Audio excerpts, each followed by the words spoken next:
Ok, muy bien. Continuando con el entrenamiento del desarrollo web, en esta ocasión vamos a trabajar con este backend. El backend básicamente es el medio o la forma como nosotros nos vamos a conectar con nuestra base de datos y el frontend. Importante tener en cuenta en el backend que se trabajan cuatro o cinco elementos que son llamados los verbos. Los verbos son aquellos métodos que nosotros vamos a utilizar para poder hacer solicitudes al servidor. Está el verbo post, el verbo get, el verbo put, el verbo patch y el verbo delete. Cada uno de ellos tiene sus funciones específicas dentro de el backend. El verbo post lo iremos a utilizar cuando deseemos realizar peticiones de inserción, es decir, cuando vayamos a insertar nuevos datos en nuestras tablas de la base de datos. El verbo get lo vamos a utilizar cuando deseemos hacer solicitudes de petición, es decir, necesitemos leer registros, hacer consultas a esas tablas de la base de datos. El verbo patch lo vamos a utilizar cuando deseemos hacer cargue de archivos a nuestro servidor. El verbo delete lo vamos a utilizar cuando deseemos realizar procesos de eliminación de información en las tablas de la base de datos. Muy bien. Ahora vamos a mirar un poco esa estructura o ese esqueleto del backend sobre el cual vamos a trabajar. Básicamente este backend está realizado sobre PHP, ya tiene estructurado, tiene configurado el Eloquent, que es el sistema de consultas que maneja Laravel para la base de datos, lo cual nos permite tener una estructura muy genérica en consultas de base de datos y así poder conectarnos a diferentes gestores de base de datos como MySQL y Postgres sin necesidad de tener mayores cambios en nuestras peticiones. Yo les voy a compartir en la descripción del video un comprimido, el cual pues va a contener este esqueleto que les puede llegar a servir a ustedes. Lo primero que hay que tener en cuenta para poder trabajar con este esqueleto es ubicarlo en la carpeta principal del servidor local para poder hacer las diferentes pruebas. Recordemos que esa carpeta principal recibe el nombre del document root.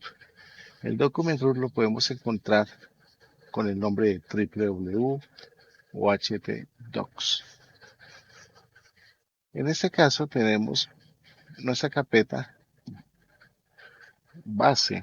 Voy a copiarla y voy a ubicar la carpeta principal que se encuentra en este caso. Si todos estamos trabajando con Laragon, pues está dentro de la carpeta Laragon, el document root www y simplemente voy a dejar caer la carpeta base. Correcto, perfecto. Hay que esperar un momento mientras que se hace el copiado de esta carpeta. Al momento de que se haga el copiado de esta carpeta, lo que vamos a hacer es llevar a cabo el proceso de renombrarla. Es importante que el backend pues, tenga un nombre similar al proyecto que estamos trabajando.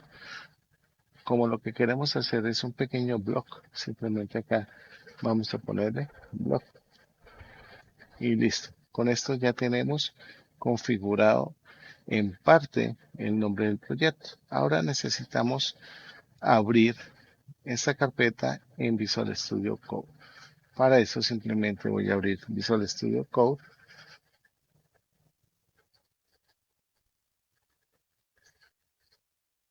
En este caso ya está referenciado, pero con el backend.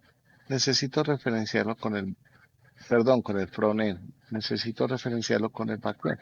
Para eso simplemente doy clic derecho sobre el icono de Visual Code, damos nueva ventana y en esa nueva ventana vamos a especificar o vamos a enrutar la carpeta que acabamos de crear.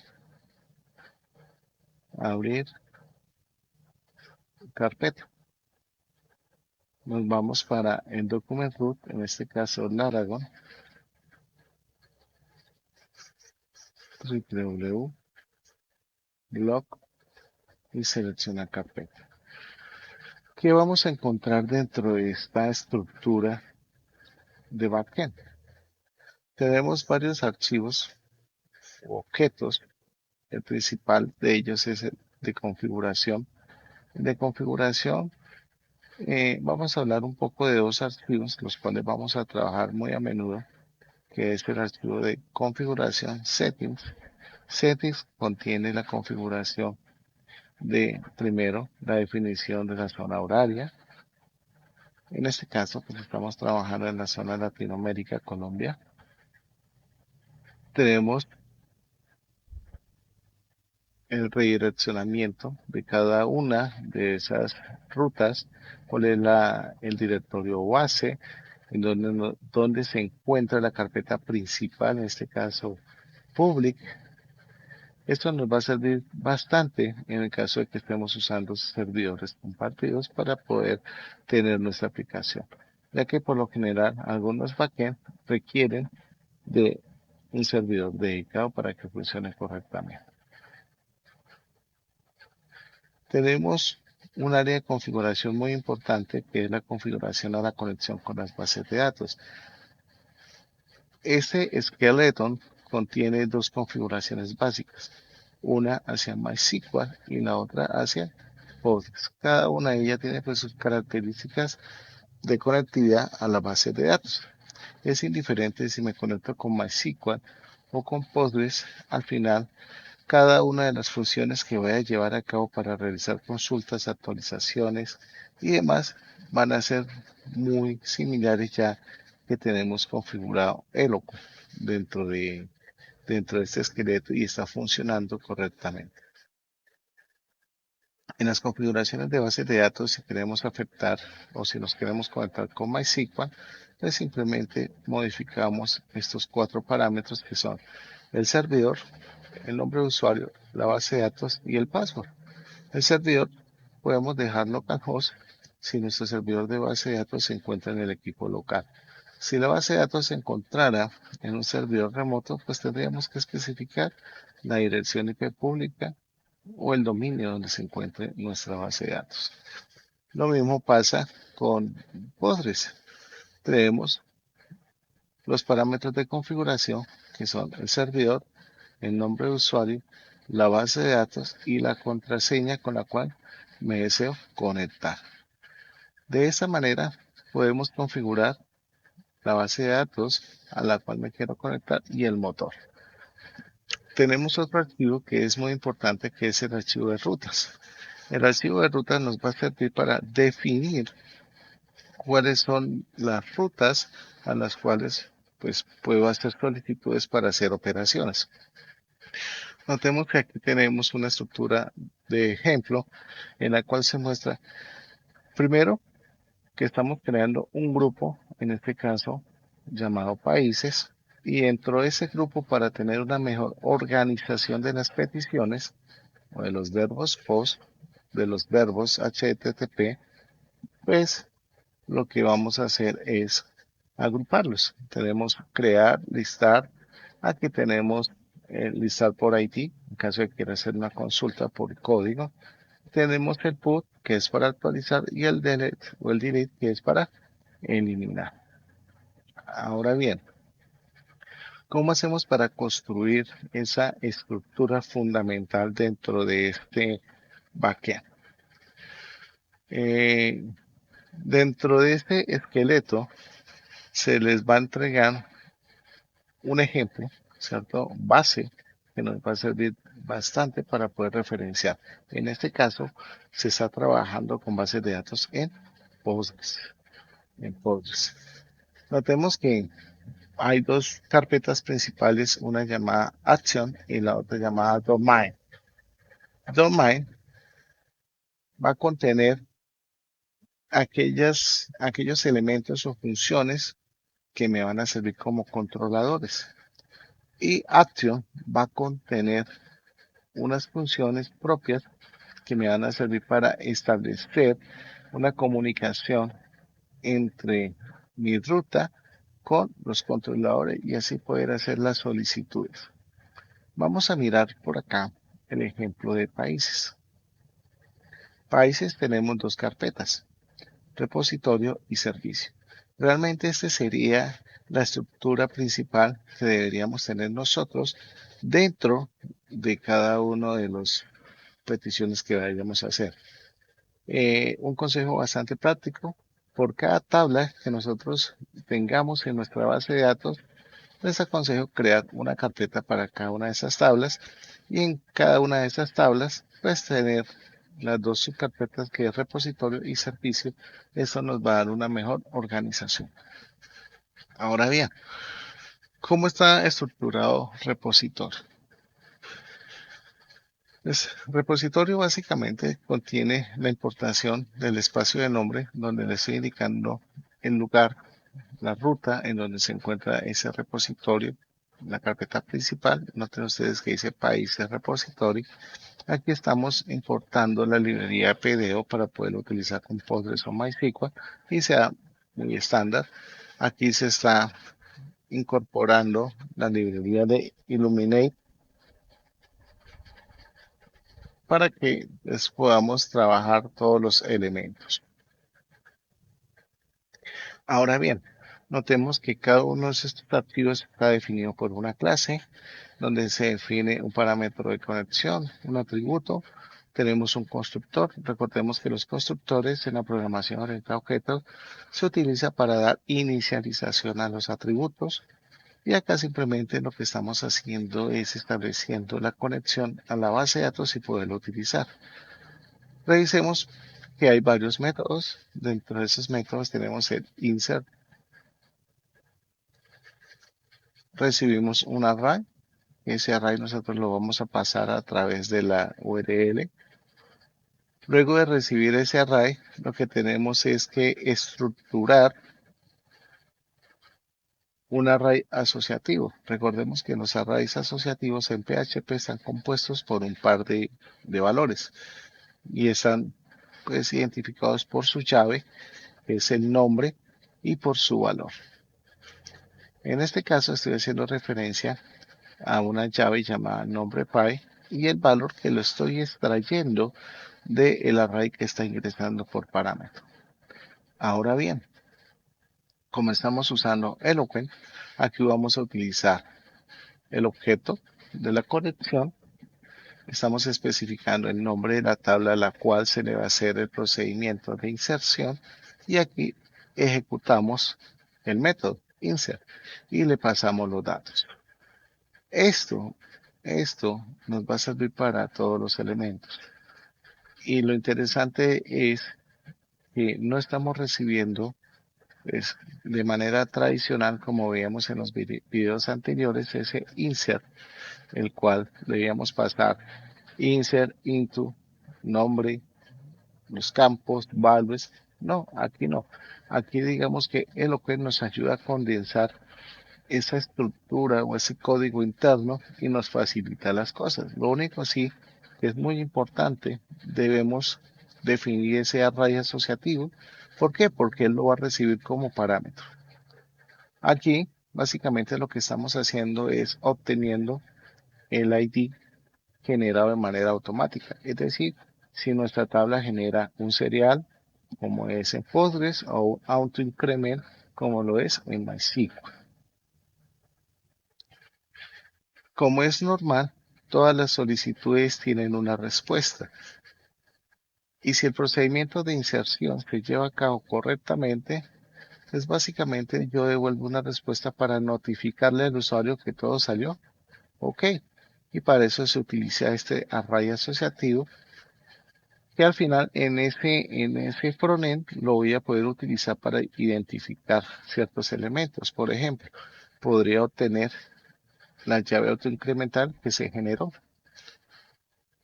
En caso que suceda algo, pues también suceda un error, perdón, también pues le voy a enviar esa estructura indicándole que existió un problema al momento de hacer la inserción. Ahora bien, vamos a mirar cómo hacemos para hacer esas búsquedas. Las búsquedas básicamente es la implementación de los select. tenemos una variable que me va a recibir el conjunto de datos.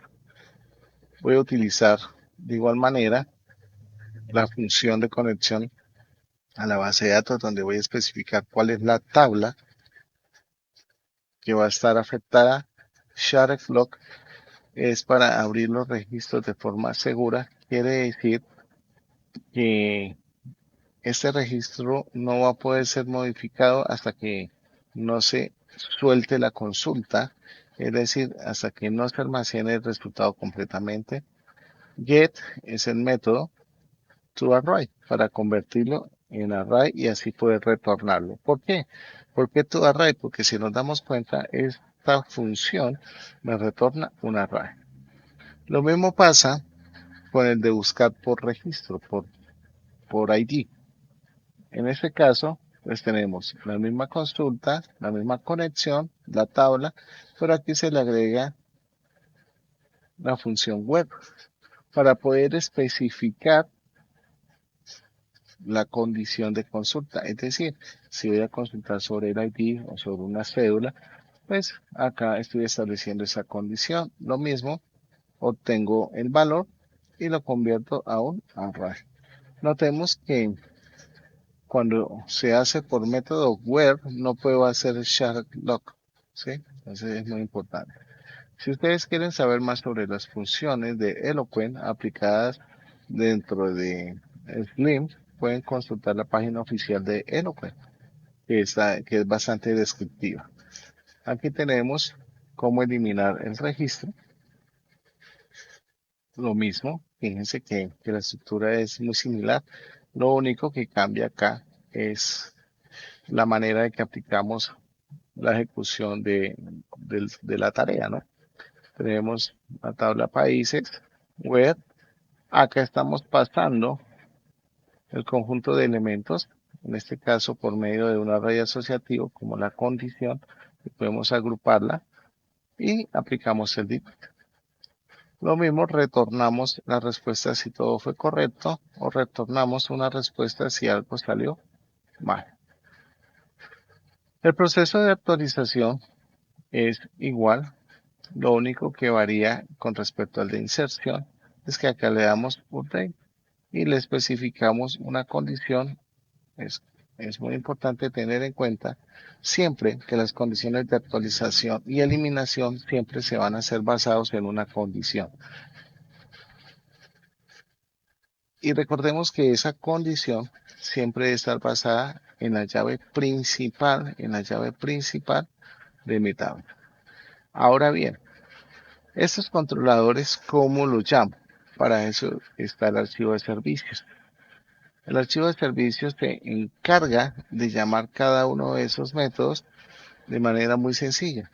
Pero bueno, ¿cuál es el objetivo de esto? El objetivo de esto es que los servicios me van a servir de puente entre las solicitudes o las rutas que he creado con el archivo de Action. Si notamos aquí en Action, aquí vamos a encontrar unos métodos bastante interesantes, los cuales pues tenemos países, ¿cierto? Que es la carpeta principal.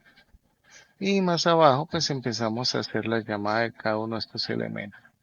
Aquí tenemos inserción. Notemos que inserción nos recibe dos argumentos, el request y el response. Básicamente en esto consiste un API REST en solicitudes y respuesta. Aquí estamos recibiendo los datos. Esos datos los recibo a través del get parse body y se encargan de pasarlo automáticamente a un array. Que recordemos que los métodos reciben es un array y no un JSON. Y acá lo que se hace es simplemente llamar el método del servicio. Aquí imprimimos la respuesta que me emite ese servicio, ya sea si la consulta se llevó a cabo correctamente o ocurrió algún error. Tenemos el return. Lo mismo pasa para la búsqueda. Si yo deseo trabajar con argumentos, pues se agrega otro elemento adicional que es un array de tipo argumentos, y él automáticamente va a almacenar los valores que le estoy pasando a través de la URL. Entonces, y si notamos por acá tenemos argumentos ID. Este nombre, ¿de dónde sale? Sale de la definición en las rutas. Ya lo vamos a ver más adelante. Aquí tenemos la actualización y la eliminación. Ahora en las rutas, aquí tenemos actualizar el ID. Este nombre, este parámetro que ingresa, es el que nosotros vamos a utilizar en el atrio. Como notamos por acá, dice ID. Si yo le coloco otro nombre, pues tengo que colocar acá el nombre de ese parámetro que estoy utilizando. Acá dimos una explicación bastante rápida acerca del funcionamiento del API. A medida que vayamos construyendo nuestro servicio, nuestras rutas, pues vamos a ir explicando cómo se construye cada uno de estos elementos. Nos vemos entonces en la siguiente entrega para continuar trabajando con el backend y hacer pruebas. Hasta pronto.